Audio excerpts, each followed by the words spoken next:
Train ng sunod-sunod na bagyo. Nika, posibleng tumama. Sunod-sunod nang naging ganap na bagyo ang bagyong Nika, Toraji, at bagyong may international name na Mani. Isa pang low-pressure area na mataas ang tsansang maging bagyo ay nasa tren rin.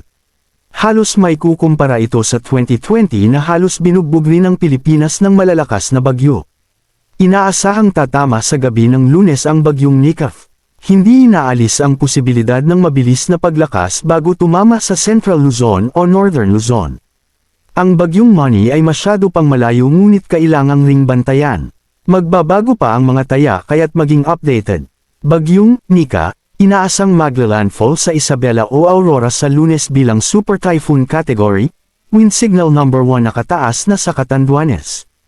Update, bagyong Nika, huling namataan ngayong umaga sa layong 1,145 km east of southeastern Luzon, taglay nito lakas ng hangin aabot sa 55 km per hour at may pabugsong hangin aabot naman sa 70 km per hour.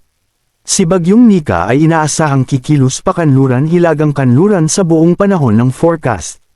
Sa kasalukuyang track nito, posibleng maglandfall ito sa silangang baybayin ng Isabela o Aurora sa Lunes 11 ng Nobyembre. Kahit magbago man ang eksaktong landfall point, ang mga lugar sa labas ng forecast confidence cone ay maaari pa ring makaranas ng mga panganib gaya ng malalakas na hangin, matitinding pag-ulan, at maalon na karagatan. Inaasahang lalakas pa ang bagyong Nika at maaaring umabot sa severe tropical storm category pagsapit ng Lunes ng umaga. Bago maglandfall ang bagyong Nika inaasang lalakas pa ito bilang severe tropical storm.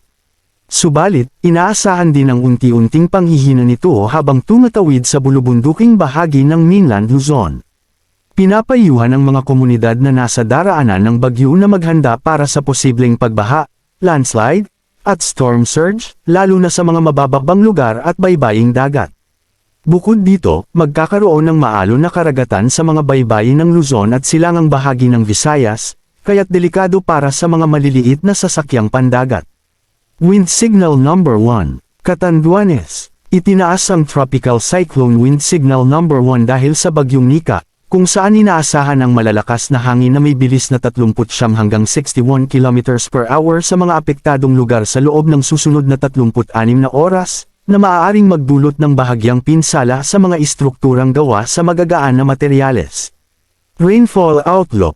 Mula ika-10 ng Nobyembre hanggang 12, inaasahan ang matinding pag-ulan dulot ng tropical cyclone Nika na makakaapekto sa ilang bahagi ng Hilagang at Gitnang Luzon. Sa ika-11 ng Nobyembre, makakaranas ang Cagayan, Apayao, at Isabela ng matindi hanggang sagad-sagaring pag-ulan na lampas 200 mm, na posibleng magdulot ng malawakang matinding pagbaha at pagguho ng lupa sa mga vulnerableng lugar.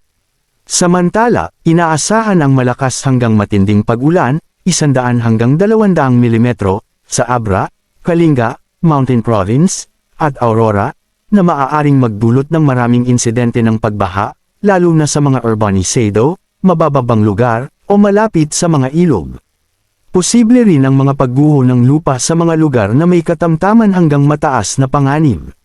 Mula ika-11 ng Nobyembre hanggang 12, katamtaman hanggang malakas na ulan, 50 hanggang 100 mm, ang mga probinsya ng Cagayan, Isabela, Aurora, Quezon, Camarines Norte, Camarines Sur, Catanduanes, Ifugao, at Quirino. Posible ang mga localized na pagbaha sa mga urbanisado at mabababang lugar. Pati na rin ang pagguho ng lupa sa mga lugar na lubos na vulnerable. Manatiling nakatutok sa Weather Balita para sa bago pang update. Thank you for watching. Don't forget to subscribe. Be safe sa lahat.